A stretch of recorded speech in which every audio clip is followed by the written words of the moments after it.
Assalamualaikum warahmatullahi wabarakatuh. Perkenalkan, nama saya Muhammad Farid Audirahman Simatupang. Saya berasal dari jurusan Teknik Informatika Universitas Islam Negeri Sultan Syarif Kasim, Provinsi Riau. Salam kenal semuanya. BTW, kalau boleh jujur, sebenarnya ini adalah konten pertama saya dalam membuat YouTube. So, kali ini saya akan membahas materi perkuliahan mengenai aljabar boolean. Oke, mengenai apa itu aljabar boolean, kita akan mulai membahasnya. Oke, langsung saja kita mulai membahas materinya. Tapi sebelum kita ke topik utamanya, saya akan memperkenalkan diri lebih dalam. Oke, sesuai dengan intro tadi, nama saya Muhammad Farid Audirahman Simatupang, dari kelas B dengan NIM 12050112419 dari jurusan Teknik Informatika Universitas Islam Negeri Sultan Syarif Kasim, Riau, atau disingkat Winsuska. Saya juga punya email enfasama@gmail.com. Saya juga punya blog gudanginformasifarid.blogspot.com. Dalam blog saya ada informasi-informasi penting mengenai wawasan umum atau pengetahuan umum. Jika Anda berminat dan tertarik, Anda bisa mengunjungi blog saya. Dan saya juga punya Facebook, nama Facebook saya Muhammad Farid. Oke, langsung saja kita masuk ke materi utama, yaitu aljabar boolean. Oke, di sini saya akan membagi materi aljabar boolean ini menjadi 3 subtopik, yaitu logika biner yang pertama, yang kedua gerbang logika, dan yang ketiga fungsi boolean. Oke, kita masuk ke subtopik yang pertama, logika biner. Nah, logika biner ini terdiri dari 2 komponen utama, yaitu variabel biner, di mana tiap variabelnya diwakili oleh alfabet X, Y, Z, AB, ataupun seterusnya, apapun itu, KLMN, seperti aljabar biasa yang memiliki variabel. Namun yang membedakan variabel biner dengan aljabar biasa, setiap variabel di variabel biner ini hanya berisikan nilai 1 atau 0. 1 yang dimaksud itu nilainya pasti atau true. Kalau dalam peluang pastian. Dan kalau dalam informatika ini maksud kalau dalam sistem bilangan biner ini maksudnya true. Kalau nilai 0 itu artinya false. Atau kalau dalam peluang ini artinya mustahil. Kemudian ada operasi logika and, or, dan not. Kita akan bahas lebih lanjut mengenai operasi logika. Oke, kita masuk ke operasi yang pertama, yaitu operasi and. Operasi ini ditandai dengan tanda titik atau tidak bertanda. So, ini sama saja dengan artian kali. X titik Y, X kali Y, atau XY, maksudnya juga X dikali Y. Ini ada contohnya, Z sama dengan X kali Y sama dengan XY. Atau kita baca kalau dalam aljabar boolean ini X and Y. Dengan ketentuan logika, jika nilai Z sama dengan 1 dan jika dan hanya jika X sama dengan 1 dan Y sama dengan 1. Maksudnya apa? Misalkan kita punya variabel di sini X-nya 1, Y-nya 1, ini yang di bawah, maka nilai Z-nya juga 1. Namun kalau salah satu aja ada yang 0 atau dua-duanya 0, maka nilai dari Z-nya 0. Kenapa begitu? 0 dikali 0, 0. 0 dikali 1, 0. 1 dikali 0, 0. 1 dikali 1, tetap 1. Nah, penggambarannya seperti ini. Penggambaran dalam gerbang logikanya seperti ini. Dia agak cembung kayak gini bentuknya. Oke, kita akan bahas materi selanjutnya. Kemudian di sini ada operasi OR. Operasi ini dipresentasikan dengan tanda tambah, atau dengan kata lain, OR ini adalah penjumlahan. Contoh, misalkan Z sama dengan X tambah Y. Nah, dalam aljabar boolean itu disebut Z sama dengan X or Y. Dengan ketentuan logika, nilai Z akan sama dengan 1 jika X sama dengan 1 atau Y sama dengan 1. Maksudnya apa? Kalau misalnya X-nya 1, Y-nya 1, maka hasil Z-nya 1. Ini maksudnya salah satu bilangan ini, si X atau si Y yang 1. Nah, coba lagi. Kalau misalnya X-nya 1, Y-nya 0, maka hasilnya juga 1. Nilainya akan 0 jika dua-duanya 0. Karena 0 tambah 0, 0. 0 tambah 1, 1. 1 tambah 0, 1. Namun kalau 1 tambah 1, ini kan sama dengan 2. Cuma kalau dalam operasi biner, tidak ada angka di atas 1. Jadi 1, 2, jadi bilangan berapapun itu, kalau hasilnya di atas 1 pun, itu hasilnya tetap dihitung sebagai 1. Kita masuk ke operasi selanjutnya, yaitu operasi NOT. Nah, operasi ini dipresentasikan dengan tanda prime atau dengan tanda overbar. Oke, seperti apa tanda overbar? Saya akan tulis di sini. Tanda overbar misalnya di sini ada A, diberi garis lurus di atas. Ini overbar. Nah, kalau tanda prime seperti yang ada di gambar ini prime, Z sama dengan X prime. Atau kalau dalam aljabar boolean kita bilangnya Z sama dengan not X. Dengan ketentuan logika, nilai Z sama dengan 0 jika X sama dengan 1. Nilai Z sama dengan 1 jika nilai X sama dengan 0. Maksudnya ini juga disebut dengan kebalikan. Misalnya si X-nya 0, maka kebalikannya adalah 1. Jika X-nya 1, maka kebalikannya adalah 0. Oke, lanjut kita ke materi selanjutnya, yaitu gerbang logika. Nah, materi ini berhubungan dengan materi sebelumnya ya. Logika biner. Berhubungan erat banget. Cuma yang membedakan gerbang logika sama logika biner kan masih dalam bentuk X, Z, Y, variabelnya. Yang ini udah ada bentuk gerbangnya atau gambarnya ini. Simbol-simbolnya. Sebenarnya apa sih gerbang logika itu? Gerbang logika itu dia suatu rangkaian sirkuit elektronik dengan beberapa sinyal input untuk menghasilkan sinyal output yang dirangkai menggunakan logika. Maksudnya apa sih? Maksudnya gini, di mana gerbang logika ini suatu sirkuit rangkaian, dia dihubungkan dengan menggunakan logika, di mana rangkaian ini ada inputnya, di rangkaian ini memiliki input, di mana hasil keluaran terakhirnya adalah ada outputnya atau keluarannya. Misalnya seperti ini gerbang logika OR ini. Kita pakai yang dua input. Nah, inputnya ini variabel X sama Y.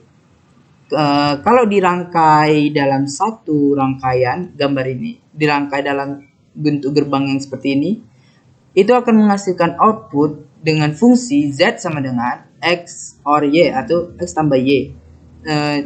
Sama seperti yang di bawahnya ini. Kalau dia udah dalam satu rangkaian seperti ini, dengan simbol yang ini simbol OR atau tambah. Oh sorry gitu deh, tambah, maka dia akan menghasilkan fungsi G atau apapun itu Z sama dengan A tambah B tambah C tambah D. Sama juga dengan gerbang logika N, dia simbolnya seperti ini. Yang ini dia ada agak cekungnya di belakangnya. Gerbang logika N ini kali, dimana misalnya ada input ini, dua input ini dengan variabel X dan Y. Kalau dirangkai dengan simbol seperti di gambar seperti ini, ya fungsinya maka jadi N atau kali. Misalnya ini X dan Y kan, kalau dirangkai dengan seperti ini, fungsinya jadi Z sama dengan X kali Y atau Z N Y. Nah, kalau untuk yang OR ada bentuknya seperti ini, segitiga dengan bulat di depan. Dia cuma satu, single input aja. Apapun itu inputnya, dia cuma satu input aja. X ini misalnya X ini akan menghasilkan X aksen atau X not X. Dia inputnya hanya satu, single, tidak banyak, tidak jamak kayak OR sama N ini yang banyak banget. Dia keluarannya variabelnya cuma satu. Misalnya nanti kalau misalnya ada logika N ini, dia ngambil ini, terus nanti ini udah dihitung satu input, kemudian dihubungkan lagi dengan logika not, maka semuanya akan menjadi fungsinya A aksen, A B C, ini A B C, sorry, ini nggak aksen, ini salah, A B C diaksenkan. Nah, semuanya jadi aksen. Oke, kita lanjut lagi. Nah, kita masuk ke fungsi boolean. Nah, fungsi boolean ini memiliki ekspresi aljabar yang terdiri dari variabel biner dan operasi logika. So, variabel biner dan operasi logika digabung menjadi satu. Contohnya, suatu fungsi dapat terdiri dari satu atau lebih variabel dengan contoh. Misalnya, fungsi f sama dengan x, y aksen. Di sini maksudnya di sini dia x and y not y. Ini maksudnya x dan not y, bukan y.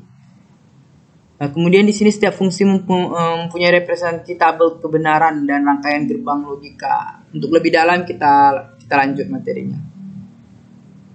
Kita masuk ke predence dulu ya, tingkatan hak perhitungan. Kalau dalam fungsi boolean, di aljabar boolean itu ada tingkatan perhitungan. Oke. Pada fungsi boolean dikenal adanya dengan konsep precedence, di mana suatu pernyataan dihitung lebih dulu daripada pernyataan. Ini sama juga dengan kita ngitung aljabar atau matematika pada umumnya, di mana misalnya tanda bagi dan kali didahulukan daripada tambah dan kurang. Ini di aljabar boolean juga punya tingkatan, di mana tingkatan yang pertama itu parenthesis atau kurung. Tingkatan kedua ada not atau bukan. Jadi utamakan ini dulu ya, tanda kurung. Setelah tanda kurung, utamakan not atau bukan, tanda bukan. Kemudian n atau tanda kali. Dan terakhir ada or, penjumlahan. Misal kita ada contoh precedence di sini. Ada suatu fungsi di mana fungsi x or y dalam satu lingkup di n-kan dengan z. Kita hitung dulu x tambah y yang ada dalam kurung ini, dihitung dulu, lalu lanjut terakhir penghitungannya dengan z. So, dijumlahkan di dalam kurung ini, karena kurung yang pertama, sebenarnya kalau kita lepas tanda kurung ini, y dan z-nya duluan yang diutamakan. Cuma karena ini adalah kurung, ini adalah tingkatan pertama, paling tinggi yang harus diutamakan. Kemudian ada fungsi f sama dengan x, y aksen. Ya udah hitung dulu y not y-nya. Y aksen ini maksudnya not y. Kemudian lanjut penghitungan x. Kita lanjut penghitungan n-nya. Lanjut.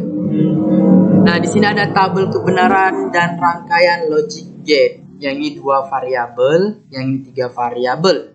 Nah, di sini ada fungsi f sama dengan x dikali not y.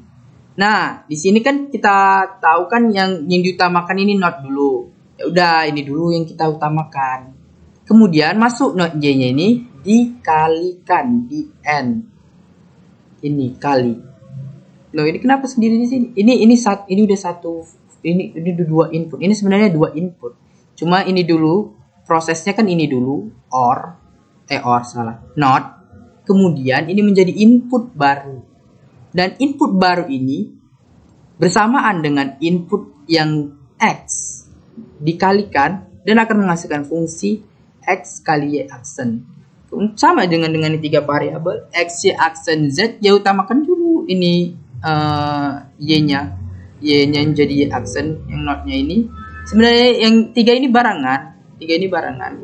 Cuma ini utamakan. Ini yang berada paling awal. Nah, hasil dari input ini tadi, dia udah baru bisa berbarengan sama x dan z tadi, kemudian dikalikan. Kita lihat ada tabel kebenarannya kan, ini percontohan. Kita mulai dari sini. Misalkan si x-nya 0, si y-nya 0, maka tadi y yang 0 tadi ini, yang 0 ini diubah dulu menjadi y aksen, hasilnya akan menjadi 1. Oke, kemudian masuklah di sini. X-nya 0. Kita kalikan sama si 1 ini. Nah, ini y aksen ini. Di hasilnya tetap 0 juga. Kalau contohnya lagi yang lain ini ya, 1 sama 1 lah ya kan. Ini dulu kita kerjakan. Ini y-nya 1 berubah menjadi y aksen 0. Maka 1 dikali 0 hasilnya ya juga tetap 0. Di sini dia berubah menjadi 1 hasilnya. Kalau si y-nya ini 0 karena dia ketika diubah dinotkan jadi 1 kali tapi si x-nya ini juga 1. Maka 1 kali 1 hasilnya 1. Sama dengan yang 3 variabel. Gak ada beda. Oke, kita ada latihan. Kita buat tabel kebenaran dan rangkaian logiknya dari fungsi berikut. Oke, kita bahas dulu yang soal nomor 1. Di sini kita ada fungsi x di n-kan dengan x or y, di mana ini parentis mereka dalam kurung. Nah, karena parentis mereka dalam kurung, utamakan kerjakan mereka dulu. X dan y ini orkan dulu. Kemudian udah dapat hasilnya, mereka akan menjadi sebuah input baru di sini. Kemudian mereka akan disandingkan dengan variabel x yang ada di sini dan dirangkai lagi, dijalankan lagi di sini, di n-kan menjadi kali dan menghasilkan fungsi seperti ini. Oke, kita akan kerjakan yang f sama dengan x tambah y aksen. Sebelumnya kita n dulu. Keep. Nah, di sini x tambah y aksen. Berarti di dalam kurung mereka diaksenkan. Berarti kerjakan dalam kurung dulu dong. Berarti kita copy here. Kita copy here. Nah, ini kita copy juga. Copy here. Ini kita masukkan ke sini. Nah, si x dan y ini ya kan udah masuk ke sini. Kita ambil ini. Nah kan operasinya seperti ini kan. Terus kalau udah ada, kita masukkan ke aturan kedua. Kita masukkan ke rangkaian yang kedua, yaitu rangkaian not. Sebentar, kita cari itemnya. Oke, kita udah dapat ini. Kita sudah buat gambarnya. Ini untuk apa? Nah, habis ini kan udah ditaruh dalam input, satu input, karena memang not itu singular, dia inputnya cuma satu. So, ketika kita masukkan dia ke dalam operasi not, maka fungsinya berubah menjadi ini, x tambah y not. Cuma dan dia kalau dijabarkan jadi x not or y not, jadi 2.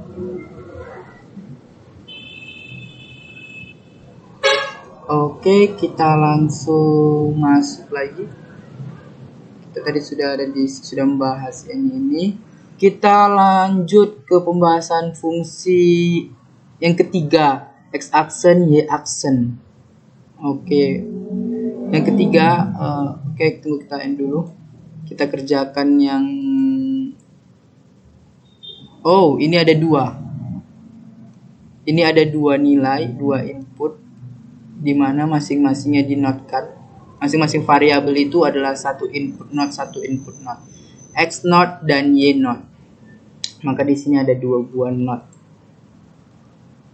Karena singular berarti satu input masing-masing. Jelek banget. Berarti masing-masing satu input.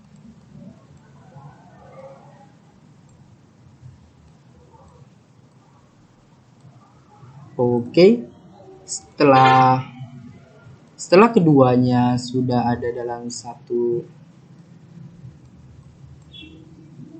input, kemudian selanjutnya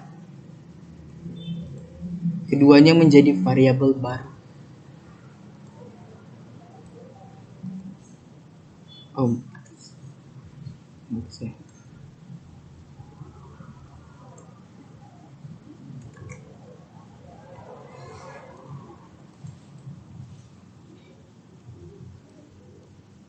Oke.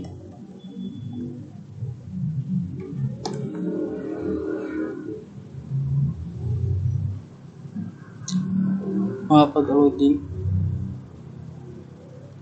Sorry.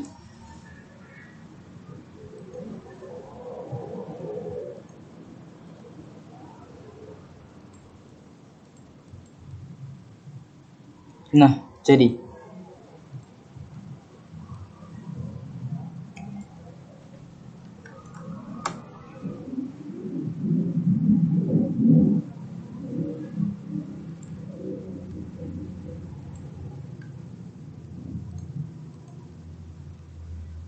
sini jadi not x dan di bawahnya jadi not y. Nah, ketika hubungkan dengan operasi n, maka keduanya menjadi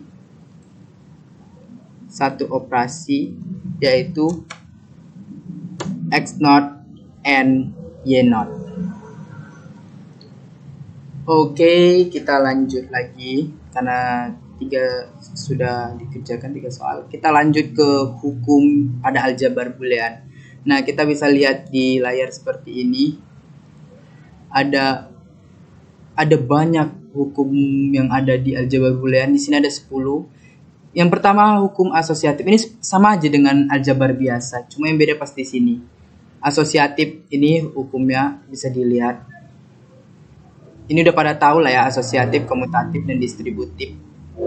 Nah, yang orang-orang belum tahu ini hukum identitas, di mana A dikali 0 sama dengan 0, A ditambah 1 sama dengan 1. Apa sih itu? A n 0 sama dengan 0. Sebuah bilangan, sebuah variabel dikalikan 0, ya hasilnya pasti 0. Kemudian A or 1, A tambah 1 sama dengan 1. Sebuah bilangan, kalau bilangan itu 0 pun, kalau ditambahkan 1 juga tetap 1. Tambahkan 2 tambah 1 kan 3. Cuma kalau dalam biner kan hasilnya tetap 1. Artinya ada. Hasilnya itu benar. A dikali A. Ya bilangan ini akan menghasilkan A. Karena kita belum tahu apa A ini. Tidak ada kuadrat. Dia tetap A. A tambah A. A dikali A aksen sama dengan 0. Nah, di sini udah nampak ya. Oh ya, saya salah. Di sini A maksud variabel A itu dia nilainya 1. Cuma di sini dibuat bentuk variabel aja. Kalau A0 ini nilainya 0. Jadi A dikali 0 hasilnya tetap 0. A ditambah 0 hasilnya 1. Kemudian di sini ada negasi ganda, negasi A 2 kali. Ya pasti dia akan kembali ke negasi bentuk semula. Ya A dinegasikan not A, dinegasikan lagi kembali lagi ke A dikali. Lanjut di hukum hubungan dengan suatu konstanta, A dikali 0 A dikali 1A. Ini sama aja dengan yang di atas. Yang paling terkenal sebenarnya ini hukum De Morgan ini. A negasi A n B ini jika digabung dinotkan dua berubah menjadi, ininya tandanya berubah jadi n, jadi or, dari n jadi or. Dua-duanya dari yang variabel biasa jadi variabel negasi atau not. Sama seperti ini, n jadi or jadi n, variabel A jadi not A, B jadi not B. Oke, kita kerjakan fungsi boolean ini ya, coba ya. And so kita kerjakan di sini f sama dengan x. F sama dengan x aksen y aksen z, y aksen z. Oh, oke. Kita langsung aja ke apanya. Nah, di sini ada 3 variabel. Kita mau pakai yang paling mudah deh, ini. Hukum inverse, di mana A ditambah A negasi hasilnya 1. Karena karena di sini ada 3 variabel, kita harus eliminasi variabel yang sama ya, yang berbeda maksudnya. Yang sama kita biarkan. Kita coba dari yang ini 2 variabel ini. Di sini ada variabel y aksen sama y yang berbeda. Ini kita bisa masukkan menjadi variabel x aksen z. Kita buat di sini y aksen ditambah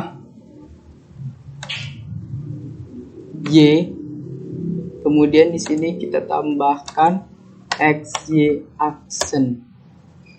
Nah, dari persamaan ini kita dapatkan x aksen z dikali, ini kan hasilnya menjadi 1. Ini pembahasan dari hukum inverse tadi, di mana variabel A ketemu dengan not A akan menjadi 1 ditambah xy aksen. Maka hasilnya menjadi, nah, sebuah variabel jika dikalikan dengan 1, mana ini? A dikali 1, maka variabel itu akan menjadi variabel semula.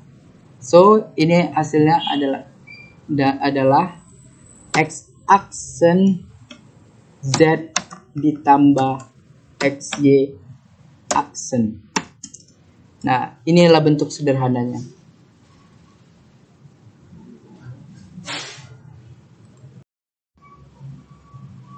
Oke, kita masuk ke slide terakhir. Ini adalah latihan dari dosen saya. Dan kita akan mengerjakan soal yang diberikan. Di sini ada fungsi Y. Wow, banyak banget. Ini 4 variabel masing-masingnya. Nah, apa sih triknya? Triknya kita pakai yang seperti tadi. Kita pakai ini. Kita mencari hukum negasi. Kita nyari variabel yang beda dalam satu tempat ya. Ini misalnya kita contohkan, misalnya variabel A, B, C, D ini kita cari dulu yang dimana 3 variabel itu sama dengan 3 variabel itu sama, sedangkan satu variabel itu berbeda.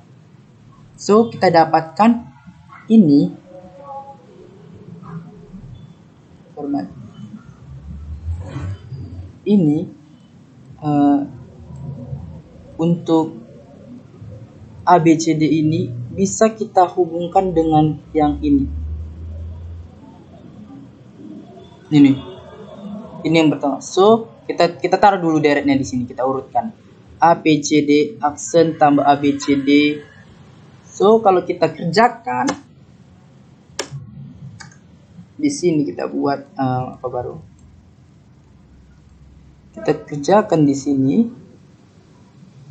Nah, A, B, C tetap karena sama, kita buka dalam kurung parentes, di mana variabel D bisa kita eliminasi menjadi 1 karena memiliki 2 nilai yang berbeda jika dijumlahkan. Karena ini penjumlahan semua.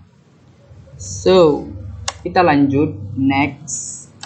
Kita cari yang selanjutnya. Ya, ini udah tadi kan. Kita masuk ke variabel yang ini. Cari satu variabel yang berbeda. A aksen, B, C sama, B sama, C-nya yang berbeda. Ini dia. Kita dapatkan kan? Kita urutkanlah dia menjadi seperti ini. Ini sudah sesuai urutan semua yang di bawah ya. Kemudian kita ketik A aksen B, D, buka kurung, di mana C aksen, C ditambah C aksen. Karena di sini ada C aksen sama C. So, kita lanjutkan lagi dengan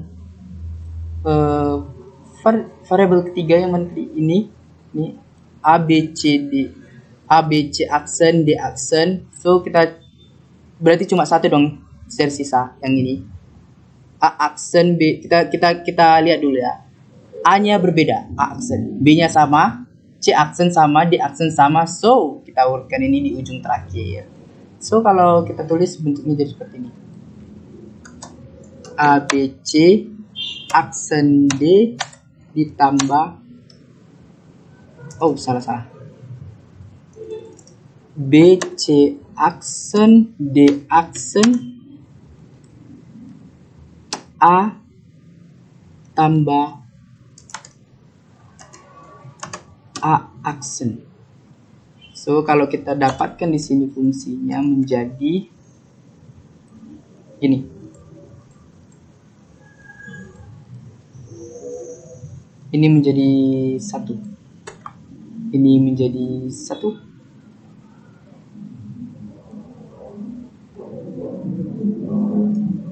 Dan ini juga jadi 1. Nah, kalau diteruskan variabel ini kalau dikalikan 1 hasilnya adalah variabel juga kan. Maka inilah bentuk sederhananya. Kalau kita lihat lagi ini tidak bisa disederhanakan lagi karena ketiga variabelnya sudah berbeda. Yang ini ABC, yang ini ABD, yang ini BCD. So, bentuk sederhananya akan tetap seperti ini. Oke, demikian pembahasan yang kita demikian pembahasan hari ini guys.